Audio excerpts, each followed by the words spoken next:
Hello, welcome, get going with GitHub Actions. My name is Björn Sundling. Before we start the session, huge thanks to our sponsors. They're doing fantastic work. Without them, no one of us would be here. Amazing, thank you so much. So, my name is Björn Sundling. Like I said, I am an Azure and DevOps consultant doing all different kinds of fun stuff. I write text at bjompen.com. I have GitHub releases up there, and I walk my dog, Karma, in the picture. That's what I do. And incredibly proud to say that as of about 2 weeks, I am also a Microsoft MVP, which is just woohoo! Thank you so much. The agenda for today looks a bit like this. We're going to start at just asking the questions, what's GitHub Actions? Because it's not as clear as you think. We're going to start really simple by creating our first action. We're going to make it a bit more beautiful. We're going to make it sort of work the way we want and the way we expect it to. And in the end, we're going to publish it to the world so everyone can see the good stuff we do. Depending on time, I don't think we will make it, but we have also a couple of spare chapters if you want to see them afterwards. So, what is GitHub Actions? Well, GitHub Actions is a platform. A platform that runs workflows. A workflow can do all kinds of nifty and fun stuff. It consists of runners that triggers on any kind of event and runs jobs that runs GitHub Actions. So GitHub Actions is the platform and also the GitHub Actions. I would like to meet the person who decided that it was a good idea to name the same thing twice. I have opinions. So, just so you know, the focus for today is this one. We're not going to focus on the actual platform. We're going to create GitHub Actions today. And if you came here because you wanted to learn GitHub Actions, well, it's okay. You are allowed to do so. And you are allowed to leave now if you say, oh, I did not want to learn this. You are allowed to leave and go get your first beer for the night on the only requirement that another beer is waiting for me in approximately 45 minutes. So, that said, let's start demos instead. Because we already did enough chit-chat, right? How many of you is the kind of question you shouldn't ask, so I'm just going to say how many of you, I'm just going to assume that many of you create functions or create modules or write code in any kind of way. And every now and then you write something that's actually really useful. Me, I created a really, really useful function or module called invoke fruit API. It does some really cool stuff. It outputs fruits. I have also in this repo, in my demo repo, included a mama script that we can use just so we know what it looks like. If you're curious what the actual module does, it does this. People in the back? Good. Okay, no screaming. It outputs some fruits. And this is really useful. I want the world to have this because who wouldn't want fruits in their pipeline, right? So, when you create your GitHub Actions, your actual workflows that you do, there are a couple of different things. There are a couple of different types of actions you can run. Let's see if we can go back to this. I think I actually forgot. Yeah. I think I moved around my slides. Fantastic. GitHub Actions can be found in the marketplace. It's what you use when you do stuff in your pipelines, when you run your workflows. Almost everything is a GitHub action of some kind, even the checkout action. Let's see if we can remember this without, without any slides or any cheat notes. Sorry,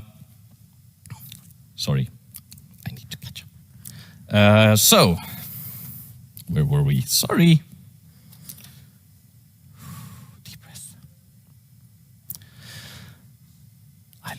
Thank you. Okay, a GitHub action is run in a workflow, and a workflow runs something like this. This is quite a normal way of running stuff. We have our running workflows in GitHub. We have a name of a workflow. We can close this one because it's in the way. We have a name of a workflow, PSConf 2023 GitHub action. We have a run name. This is the specific name of this specific run that we do.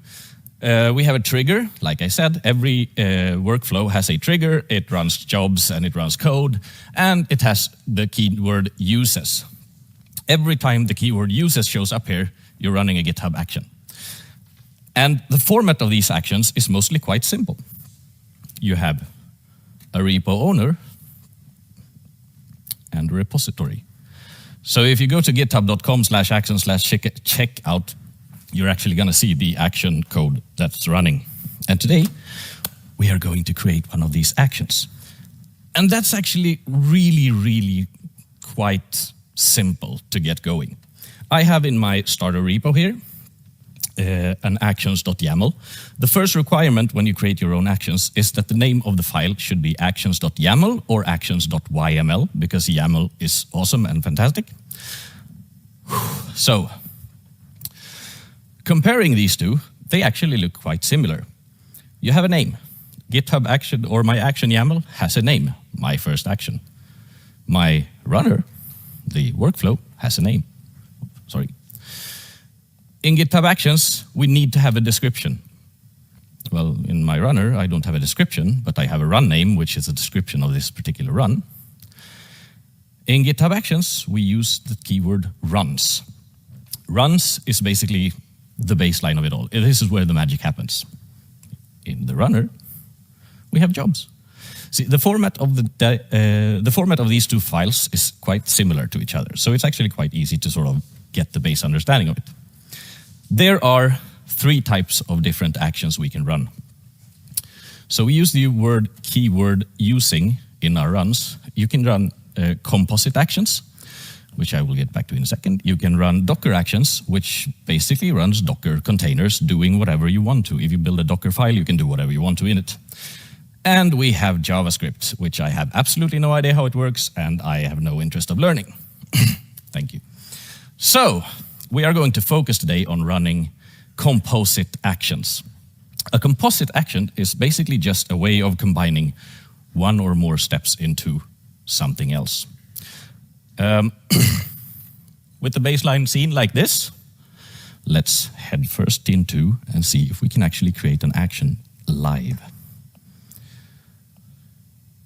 Now, before this session, I tried to set everything up according to the morning's recommendation with light mode and so on, and I realized that my normal editor that I was supposed to use can't change font size, so I'm trying to do this in VS Code today. I haven't done this before, so we'll see how this works.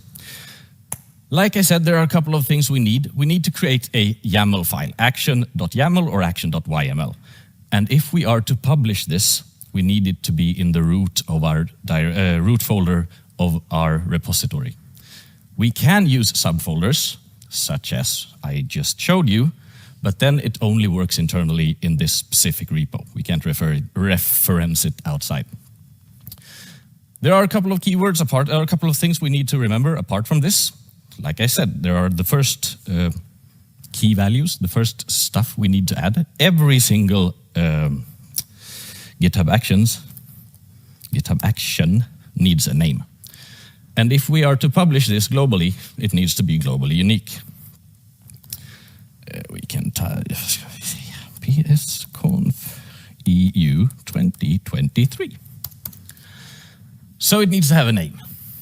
Logic, makes sense. It needs to have a description. And the description should be good. You can type anything. Hey everyone, I'm creating an action. But this will show up later when we publish it. So when you are publishing your GitHub Actions, please do something a bit better than this. Like I said, the keyword here that we use, instead of using jobs, we're using runs. Runs means this is what we're going to run. This is the workflows, the workflow that we're going to do. And we are going to say using composite, like this. Steps, and then we're going to do a shell, colon, PowerShell, and then this shell is going to run our code. Okay, so we're going to say steps, shell, we're going to run a PowerShell script, and we're going to run this PowerShell script, and that's everything we need to do to actually run the code. Sorry, thank you very much. Yeah, sometimes shit happens and I forget stuff.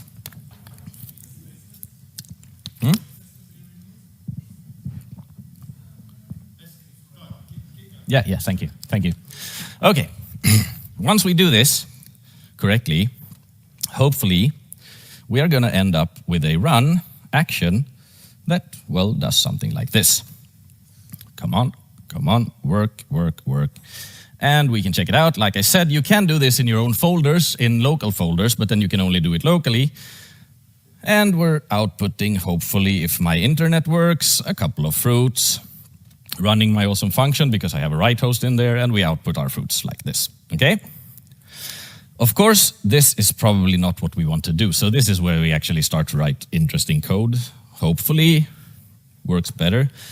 The first thing we're going to do is add some workflow commands to this. A workflow command is not necessarily a GitHub Action specific thing. It's, you can use it in your own runners or whatever, but it's a way of beautifying the output. PowerShell has some fantastic output already, but we can group it and we can run it and we can make it look a bit better. So workflow commands are called by using write host or write output. So we're going to do write output like this. And the way to call them is the term colon, and then the command, and then colon. So we're going to start by doing colon group. We can give a group is a way of collapsing text, so you will see in very soon. We're fucked up by time. So we can give our group a name, my awesome function like this, and we can also end this group by doing write output colon end group. What this does is allows me to collapse and sort of read the log a bit more beautiful. There are a lot of other workflow commands we can do. So instead of just running our command like this, we could, of course, capture it in a variable like this. And we could say, if we do this, write output colon notice, and we say that we want to see the result. And in this case, we actually need to do some magic because the result is an array. So we're going to do res join. Please excuse any spelling errors. Notices will show up as output in GitHub, as notices in the actual run. We will see this as well very soon. We can also give a lot of these workflow commands parameters. So we could, for example, say, notice the file we run equals momascript.ps1, like this. This will help GitHub to identify this. This will make the log easier to read, and it will give us output in a way more beautiful format, as in notices in the actual runner. But this is not GitHub or GitHub Actions specific. This is something you can use in many different ways in all your workflows as well.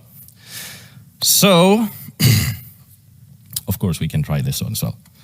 Just to make sure that everything works, we can wrap this in a try catch.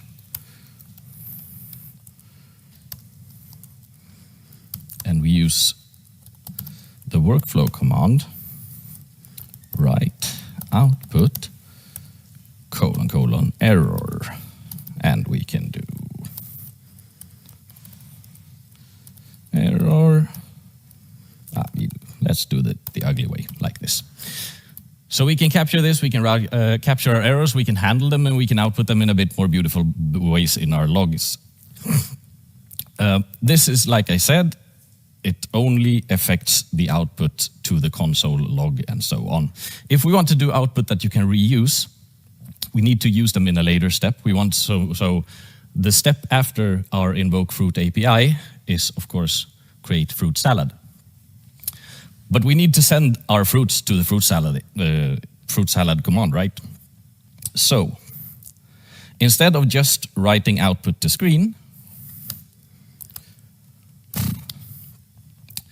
we are going to use some more magic GitHub environment variables. There are a couple of ways of doing this. All of them include writing to files, because that's how GitHub does it. So we can do something like this. Icons output, if I can spell again, equals, and I need to remember what I was supposed to write here. There, and we do result dash join with a comma, and we take this and we output it, redirect it to the magic variable environment colon GitHub.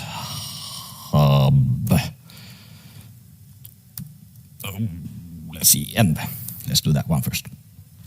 So this one will take our output, name it icons output, and create an environment variable in the next step called icons output. So if we have a multi-step workflow, it can read this variable, or read this environment variable in the next one. This works good if you have the same job, and if you know that the next job will know what environment variables are, if you document it and so on. So of course we're going to do it the proper way instead, and add some actual output. How do we add output to a GitHub action? Well, we use the keyword outputs, like this. If we add an outputs keyword, we need to add a couple of different properties to it. So first of all, every single output has to have a name. This is the name we use in the workflows when we refer to it later. So we do icon result like this. This is the name that we will use later. Every output needs a description, because we need to know what we're outputting. So the keyword again, description, and let's say icons or fruits like this. And we need to give it a value. What is this output actually going to contain? Well, we need the value keyword first of all. And we're going to need to give our step that was supposed to run a shell and so on a name, because that's the name we need to refer it. If we're going to output stuff, we need a name to refer the name of the step that we're referring to. So we are going to add an ID to this one. There, it's supposed to be. ID, we can call it get fruits like this. And we're going to use some magic GitHub language. When we output stuff, we need to say what the value is. The value, in this case, comes from a step, steps, dot the name or the ID of this field. So steps.getFruits, outputs, because that's the way they want it, and a name. So let's call it icon result, like this. So this way, GitHub action, or the GitHub action will now look for an output called icon result in our output file. And just like we did with this one will create an environment variable, but environment variables are only active during the same job. But just like we did with this one, we can do icon result, because this is the name we gave it here. So hopefully this should highlight twice. Yes, icon result equals, and we just do the same thing here. $s join, like something like this. And we need to redirect it to the magic variable environment : GitHub underscore output. Like yay. This one allows our workflow that runs this, the workflow that runs this action, to capture the output of this and reuse it whatever way they want to, even in a different job. So we have added some output in different way. Now, one thing we still don't do, my module, if we go back to the actual code of it, take this one up. It actually accepts input. So we can run this, and instead of outputting both the name of the fruits and the actual fruits, we can say, I want icons, or I want the names of the fruits. Okay? This is, of course, very useful, because if you need a fruit salad, I don't know why it's useful, but it's probably useful. We need to accept or have a way of taking this input and piping it onto our module, right? So, the output keyword is outputs. Any guesses on what the input keyword is? I'm probably going to get this wrong because demo gods hate me today, but inputs, yay! It's as hard as this. Inputs, we need to give it a name. What is the name? Well, let's call it icons. The name of our input should be icons. We need a description because everything here needs a description. Description like this. Icons or fruits like this. And we can give it a default value. In our case, we go back and look, this is a switch. It's either icons or it's whatever we want it to be, icons or fruits. So we can give it a default value of false. I have no idea which one this actually means. Don't question me. But there's an issue with this. Well, the simple one would of course be just piping this onto our mama script, doing icons, and then we would do what? Well, this doesn't map to a variable really good. Icon input, yeah. So we need to map it to something. The way to map stuff in GitHub workflows at all is always like this. You do, I don't remember of these one, angle bracket, bracket, and then the input name and so on. But we're using a switch, a boolean. And we're using an input that looks like this. Because GitHub Actions, well, they don't really work well with booleans. Everything's a string, and I'm going to assume at least some of you knows the issue with PowerShell and strings and booleans in combination. Everything is true. So we're going to do some fucking ugly code to fix this. Just I equals, and this one is the hardest one because I can't do this by heart. So let's do switch. And we're going to do switch on our input. Wait, $. And the keywords to use here to replace the input is inputs. I seriously can't spell today. Inputs dot and the name that we gave our input. So inputs dot icons. Well, it will replace this one, this one with whatever is in the variable. Now, again, since we're using strings here, we need to actually enclose them in quotation marks because it will replace it with the actual string of the input. And we can do something really, really ugly and say if the string is false, it equals $false, and if it's default, which is anything else, it equals $true. This is terribly ugly, but it works. It converts a boolean to a string, a string to a boolean value. And now, instead of doing this and hope that strings are always true, we can do this. Oh, we can do this because the $sign is good to keep. So we have sort of added the input to our GitHub function. We have added some output to our GitHub function. Of course, we would probably want to add some more workflow logging, so on.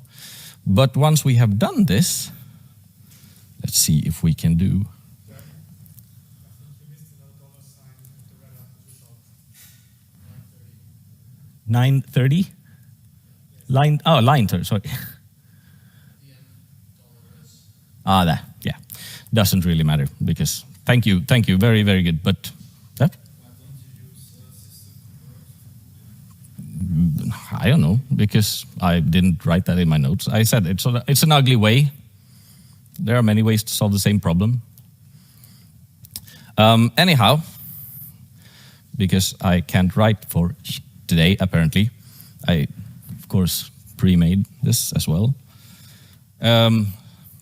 So we have the same code, but I added some more output to this, a bit more grouping and so on. And once we are done with this, we can have a GitHub action that actually looks quite good. If we go into this action and look how it looks, look how a run looks, we have the annotations down here. That's notices. That's the notice, notice, that we wrote in there. Let's see if we can zoom a bit. Hey, people in the back, it was your job to shout at me. And we can give it parameters, such as which file am I running right now? mamascript.ps1. The L1 is which line we're on. So there are many more parameters we can give to this one. We can give all kinds of metadata that you get already in the annotations of the run, and it really looks quite good. We also, if we look at the actual runner here,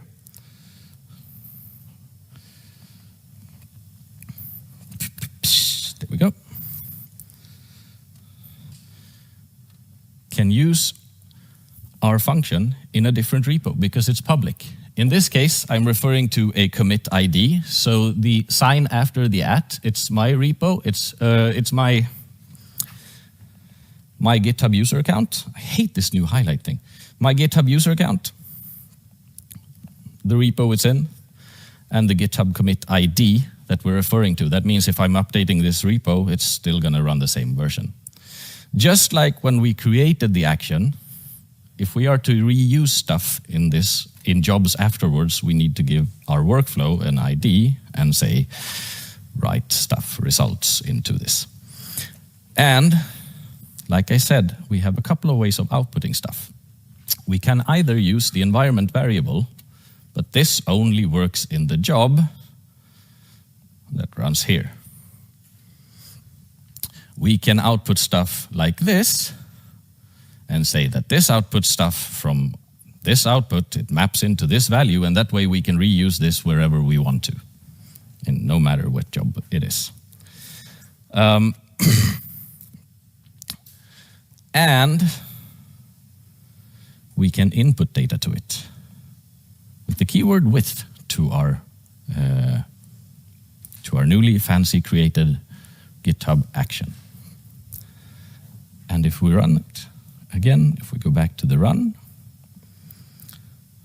we can see that in the log, well, we get some fancy output. First of all, the grouping, well, it actually groups stuff in the log. If you have long logs, this makes it way easier to look at. Just collapse, because I'm probably not interested in 90% of what's in here. We can also see that we are actually writing the result. This is the result from the environment variable.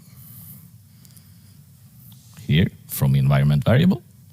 And this is a result from the output data that we put. Again, if you are using this in more than one job, you should use output data, not environment variables, but it works. So,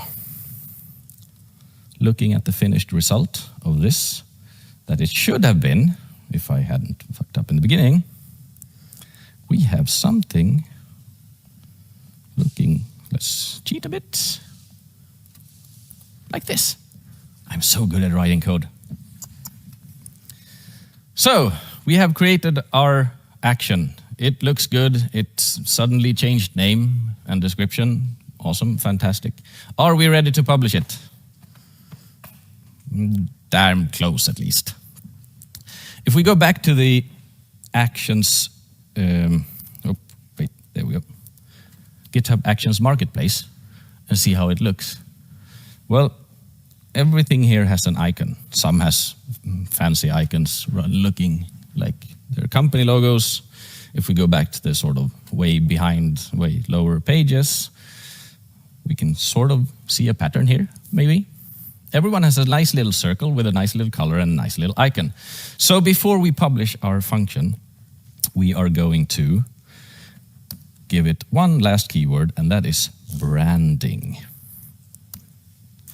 Branding is exactly what you expect it to be. This is how it looks in the gallery later when we publish it. It takes two parameters. We can say icon, colon, and we can say color. Let's see if it's you Americans. Icon, well, it's the icon that you should have. According to GitHub Action documentation, you can choose any icon from the webpage feathericons.com and it will work. According to the very first icon of the very first time I tried this, that's not true. So we're just gonna see in my cheater notes and say that user-x actually works. Oh, sorry. User-x actually works. I honestly don't even remember what it looks like. Color, you can choose anyone you want to. Well, let's see if I can find my cheat notes, because this one I do not remember either. Yeah, here we go. If you like to have yellow, blue, green, orange, red, purple, or gray dark, those are the ones you can choose from. So let's say purple, because that's a theme this year, apparently. Cool. We have branded our Azure function, GitHub Action. We have branded it and it will now look good in the store. And if we have done all this, well, let's look at the last of my cheat codes. We hopefully end up with this. Like I said, you need to name the YAML file action.yaml or YML. If you are to publish it publicly, you need to have the YAML file in the root, and you can only have one action per repo. You can include whatever you want to, as long as you use composite functions. Just run whatever you want to in this repo. And the code, well, it looks like this. Apart from the fact that I really wanted to know that I have a globally unique name, this is the exact code I just showed you. And this is everything we need to do to publish our function. Because it's time now. We have created our reusable module.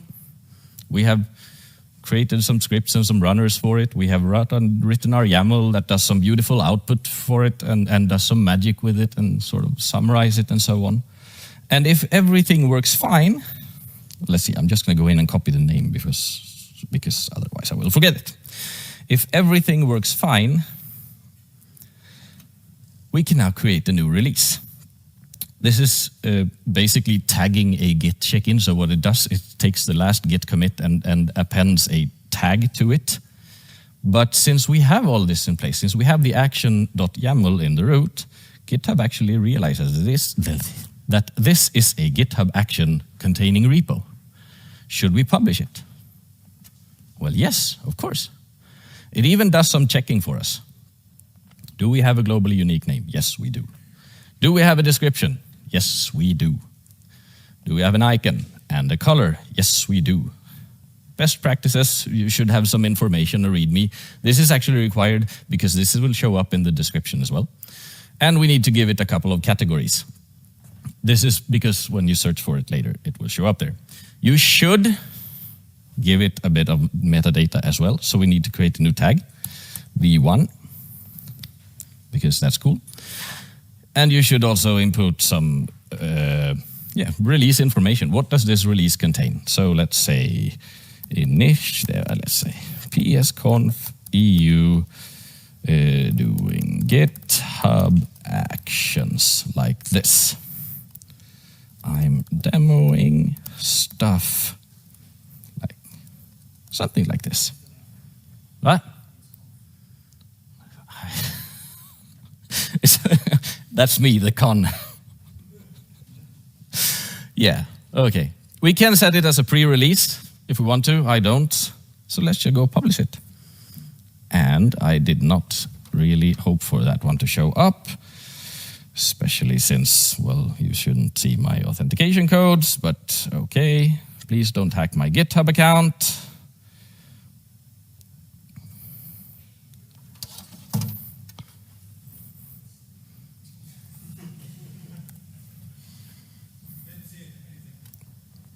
Yay! We tagged it.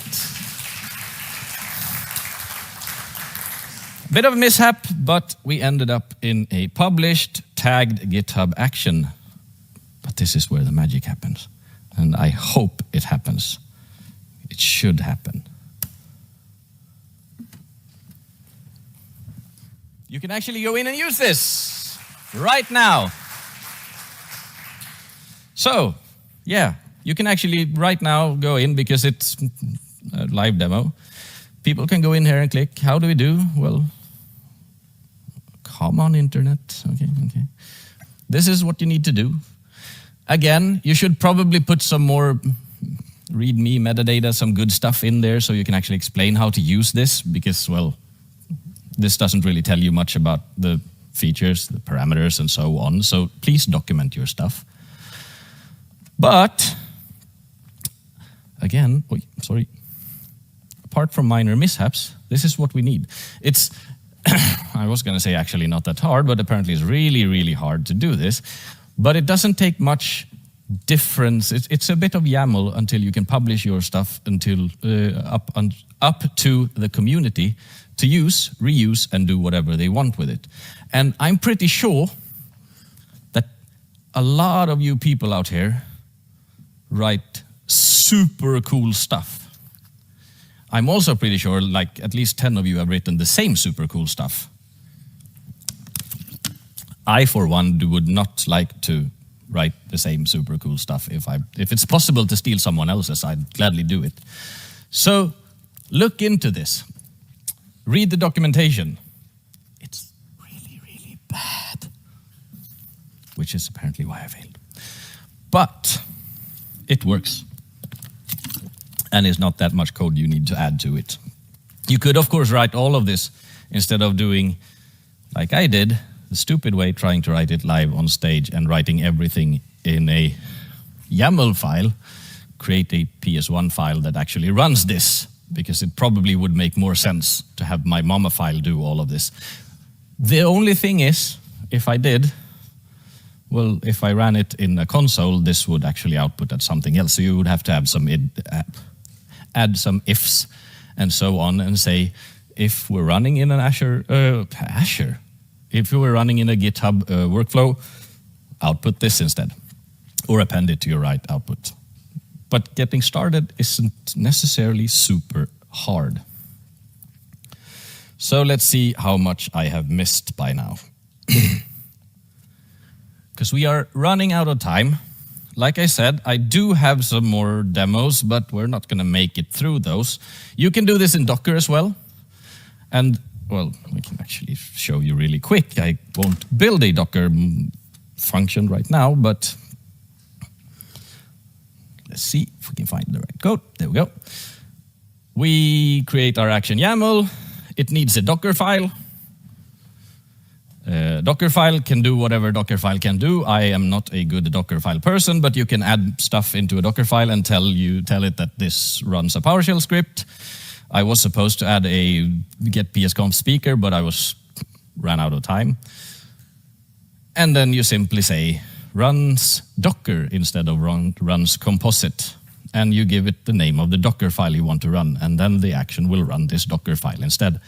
You have to use args in this case, which as a PowerShell person hurts my back really hard. I don't like args 0, args 1, and so on, but that's the way, at least the way I figured out how to do it. It might work in some better way.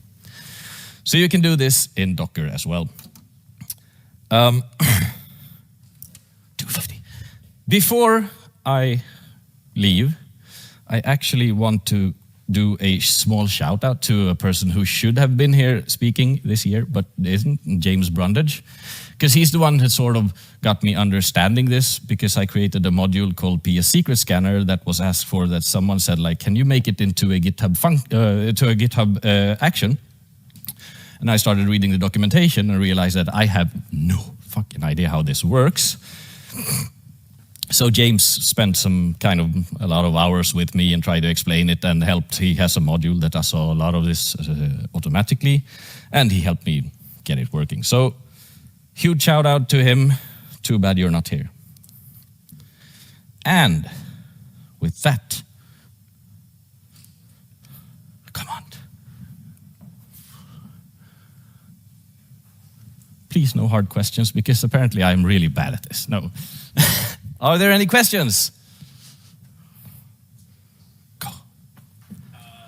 What are the restrictions that you can run with GitHub Actions? If I create my own executable and put it in the repo and push it together with the action, will it work? I have never created that. Oh, thank you. Repeat the question. Fantastic. The question was, what are the limitations with GitHub Actions? If I create my own executable and put it in the repo, will it execute it? I am gonna say I have not created my own exe file and tried, but I cannot see any reason why it shouldn't work to run it, because this just runs normal steps. Like, you can run PowerShell, you can run Bash, you can run whatever, and as long as you can execute something in that shell and grab the output in some way or output the data in some beautiful way, it should work absolutely perfect. I don't really see why not. But if someone has another opinion, please speak up now or forever keep your silence. Nope. Any more questions? Go, Jacob. Yeah. So the actions are suffixed with like add v1 when it's appropriate to make it v2. Is it when I have a breaking change? I would say, repeat. Shoo! I would say the question was, when is it appropriate to do a V2? Yes, release management. You should absolutely follow release management in standard ways. So when you do a major breaking change, if someone needs to add or change their input or output, you should absolutely do a new release. The tags it's definable whichever way you want. So you can do major, minor, you can do full-on version handling whichever way you want, and say that, okay, if you're tagging just the major version, sure, go ahead, you're getting the latest. If you're tagging every single minor version, if so on, it's like, yes, you should tag, but like Semver or something, consider it in kind of the same way. It's a release system that someone needs to run your code, so yeah, kind of think of versioning in the same way as any other type of releases. At least that's how I think. I have 35 seconds to go. I have 30. Oh, sorry, I have minus 38. Yeah. Someone who is completely new to this area, what would be the common scenario to use GitHub Actions? The question was, for someone who is new in this area, what would be customary to, sorry. What would be a custom way to use GitHub Actions? What would be a custom way to use GitHub Actions? Well, like I said, you're probably doing useful stuff. And whenever you do something that we can reuse, like I said, for me, the great discovery was when I did a secret scanner. I scanned for secrets, tried to find if someone checked in bad code. And I realized that if I want to run it in my pipeline, instead of having a workflow downloading it every time, downloading a module and running the command, I could just use this instead. Just as with everything else we write, all kinds of codes that we write, it's about reusability. It's about allowing us to not repeat code in many places. And considering I have no idea, but thousands of actions published, there are a lot of good stuff you can do with it. And ranging from, log into a service automatically to create all kinds of magic. Hell, the James Brundage, He created a GitHub action that rips and converts videos in a GitHub runner. Because why the hell not? It's a fun thing to do. So yeah, you can do anything reusable. After all, a GitHub action is just a virtual machine or a Docker container running in the cloud. If you can have it running in the cloud and you can get it to do stuff, whatever fits your needs. Good enough? Shoot. How do you automate testing these things? Sorry? How do you automate testing your actions? You. So the question is, how do you automate testing your actions? I don't know. I haven't even thought. Testing my actions, I haven't even considered. I test my PowerShell code. So in this case, I would test the module and the Mama script and the whatnot and make sure that that works okay and works as I expect it. Then it's more or less just feeding it the correct input and output. I haven't considered testing the actual YAML. You could, of course, do nested or dependent or release management of the module separate. You probably should do that separate and have your GitHub action actually importing that module or calling that module or building that module from separate source and so on. But as for testing an actual function, well, run it, I guess. Interesting question, very interesting question, but I don't know really. If anyone has any idea, please speak up now or forever hold your peace. You could, relatively in the same repo, use an action to test that action. See if you expect to get the right output. Oh yeah, you could probably, yeah, good idea.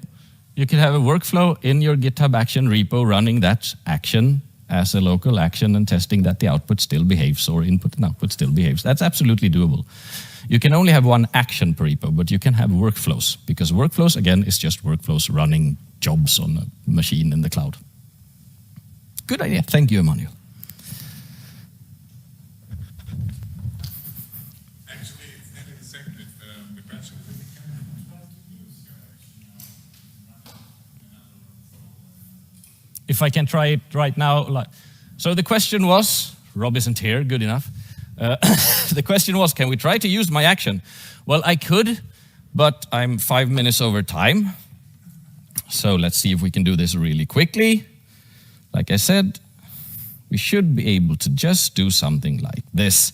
Let's find a good workflow.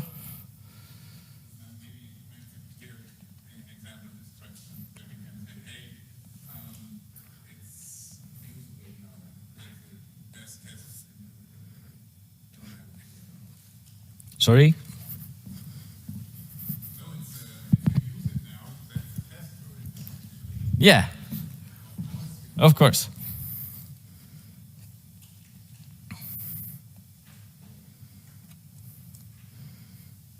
Oh. Nope. Put it there instead.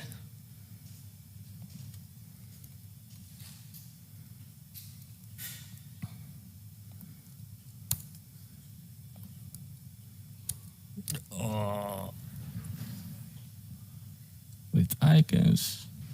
Let's see if this works.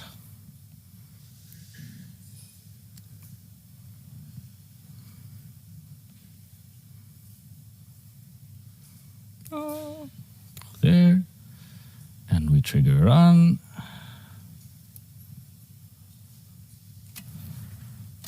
Come on, internet.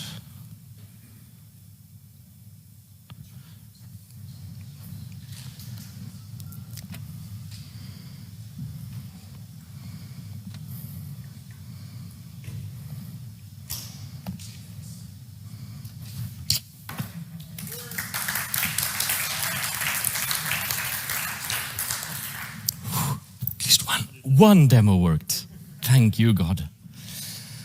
Oh, yeah. So, final chance. Otherwise, you'll have to catch me nervous breaking down outside afterwards. Any last questions before you're off to get a beer?